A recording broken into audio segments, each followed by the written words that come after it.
Assalamualaikum warahmatullahi wabarakatuh. Bertemu kembali bersama Ibu dalam pembelajaran kimia pada materi sifat asam basa larutan. Bagaimana kabarnya kalian hari ini? Semoga kalian selalu dalam keadaan sehat walafiat dan tetap semangat dalam belajarnya ya. Sebelum kita mulai pembelajaran, alangkah baiknya kita berdoa terlebih dahulu. A'udzubillahi minasyaitonirrajim. Bismillahirrahmanirrahim. Rabbi zidni ilman warzuqni fahma. Ya Allah, tambahkanlah kepadaku ilmu dan berilah aku karunia untuk dapat memahaminya. Semoga dengan doa yang telah kita bacakan, kalian bisa diberikan kemudahan dalam mempelajari materi ini. Amin ya robbal alamin. Baiklah, kita mulai untuk membacakan kompetensi dasarnya. 3.6 Menganalisis sifat larutan berdasarkan konsep asam basa dan pH larutan untuk asam kuat dan basa lemah, basa kuat dan basa lemah dalam kehidupan sehari-hari. 4.6 Membandingkan sifat-sifat larutan melalui praktikum berdasarkan konsep asam basa dan pH larutan untuk asam kuat dan asam lemah, basa kuat dan basa lemah dalam kehidupan sehari-hari. Adapun tujuan pembelajarannya, setelah pembelajaran diharapkan peserta didik dapat 1. Menjelaskan jenis larutan berdasarkan sifat keasamannya. 2. Mengelompokkan larutan yang diuji ke dalam larutan asam, basa, dan netral menggunakan indikator lakmus merah dan biru. 3. Menentukan pH larutan menggunakan indikator universal. 4. Menyajikan data hasil diskusi kelompok tentang sifat asam basa larutan. Baiklah, kita mulai pembelajarannya. Di sini ada gambar. Bisa kalian amati ya. Pertanyaannya, gejala apakah ini? Di situ ada gambar lambung, ada gelembung gas, ada juga proma. Nah, yang berikutnya juga kalian perhatikan gambar berikut ini. Yang pertama ada alkohol, yang kedua ada proma, yang ketiga ada jus lemon. Nah, pertanyaan yang hubungannya dengan gambar yang tadi, yang pertama adalah termasuk ke dalam golongan asam, basa, atau netral. Yang berikutnya, berapakah harga pH dari alkohol, proma, dan jus lemon? Nah, pH ini menunjukkan tingkat keasaman suatu larutan. Nah, yang terakhir, bagaimana cara mengukur dan menghitung harga pH? Nah, berikutnya kalian akan mempelajari apa yang ditanyakan pada slide yang tadi Ibu sampaikan. Baiklah anak-anakku, kita akan bahas untuk bagian A terlebih dahulu. Yang pertama adalah tentang sifat asam basa. Kalian pasti sudah mempelajari di SMP ya, tentang sifat asam dan sifat basa. Untuk sifat asam, cirinya 1. Rasanya masam, 2. Menghantarkan arus listrik, 3. Memiliki pH atau derajat keasaman kurang dari 7, 4. Memerahkan kertas lakmus, 5. Menghasilkan ion hidrogen, 6. Bersifat korosif, dan 7 ada contohnya, misalnya cuka yang biasa dipakai untuk membuat asinan. Sementara untuk sifat basa, nah ciri-cirinya 1. Rasanya pahit dan licin, 2. Menghantarkan arus listrik, 3. Memiliki pH atau derajat keasaman lebih dari 7. Terus 4. Membirukan kertas lakmus, 5. Menghasilkan ion hidroksida, yang ke-6 bersifat kaustik atau merusak. Yang ke-7 contohnya sabun. Nah, kalian kalau mandi tidak sengaja sabunnya itu masuk ke mulut, pasti akan rasakan sensasi rasa pahit. Nah, itu contoh dari sifat basa. Nah, berikutnya kita akan pelajari tentang identifikasi asam dan basa. Bisa menggunakan indikator. Nah, kita bahas dulu apa sih indikator.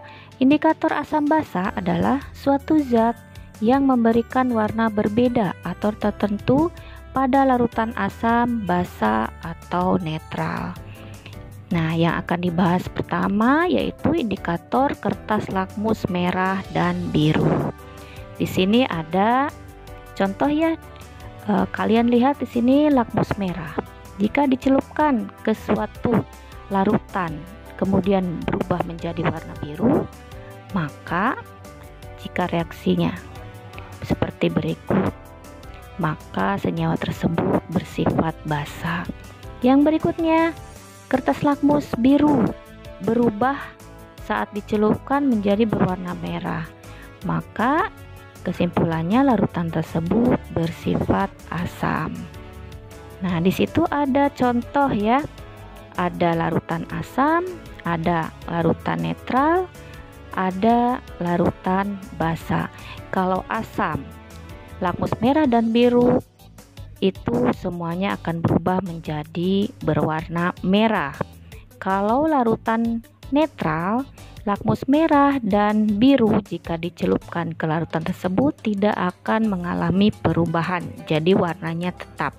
Sementara larutan basa, jika ada kertas lakmus merah dan biru dicelupkan, maka kedua lakmus tersebut akan berubah warnanya menjadi berwarna biru.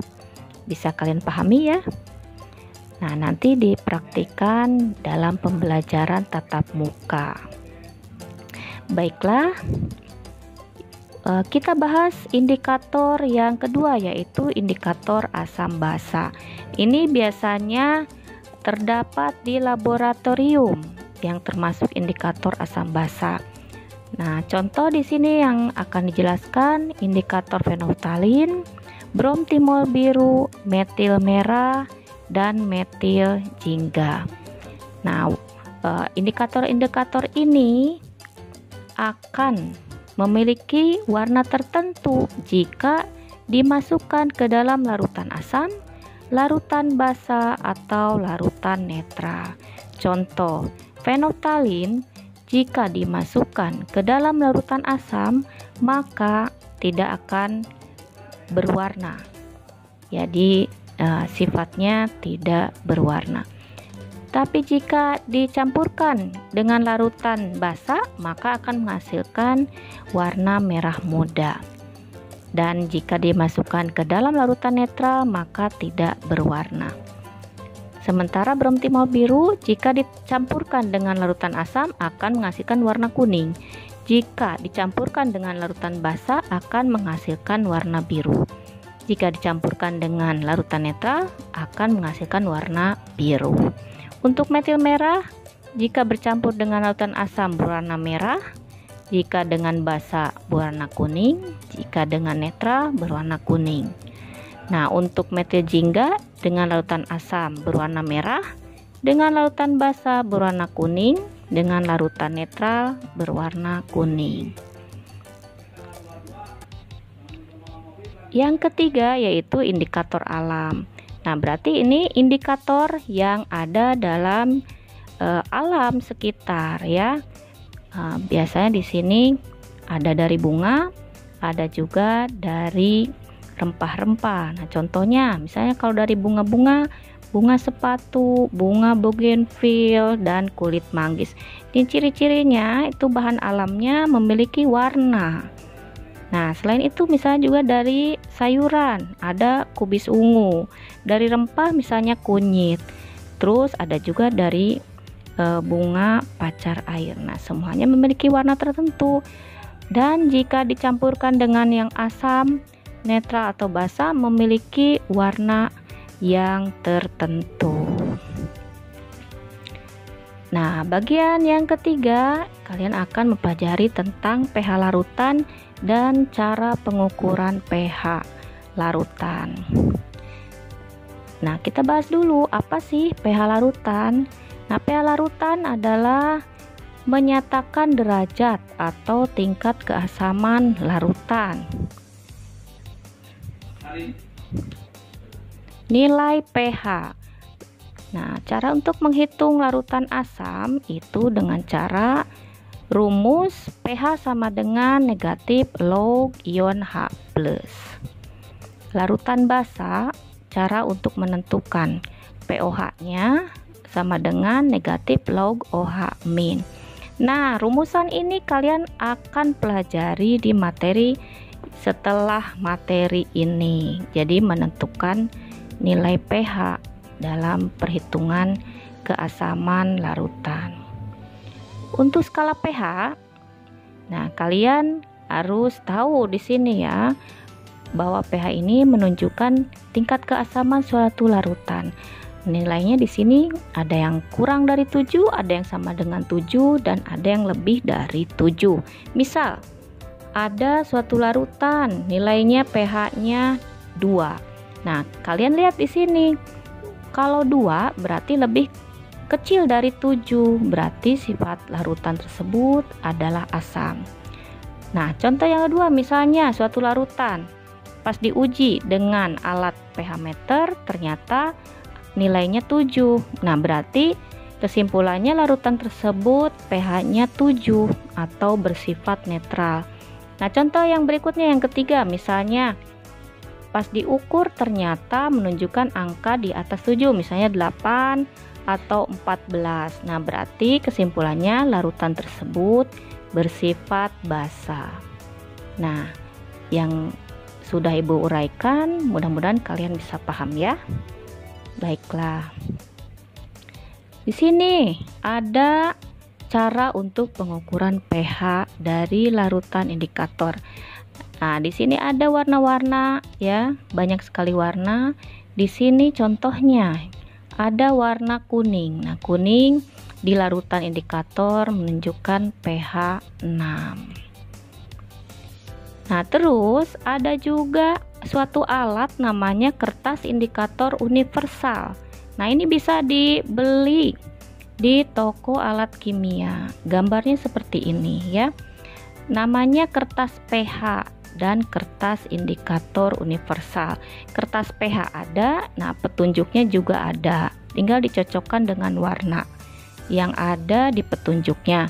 Kemudian kertas indikator universal juga sama bentuknya.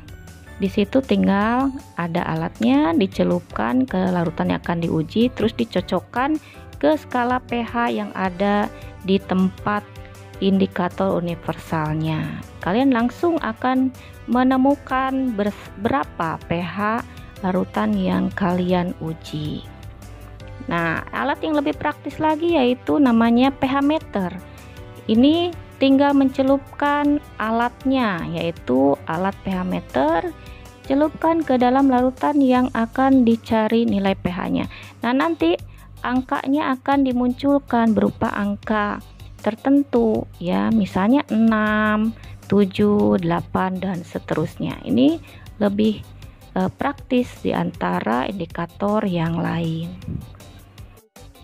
Setelah kita pelajari materi tentang sifat asam basa larutan, sekarang kita akan bahas latihan soal berikut ini. Perhatikan tabel percobaan untuk menguji sifat larutan sebagai berikut.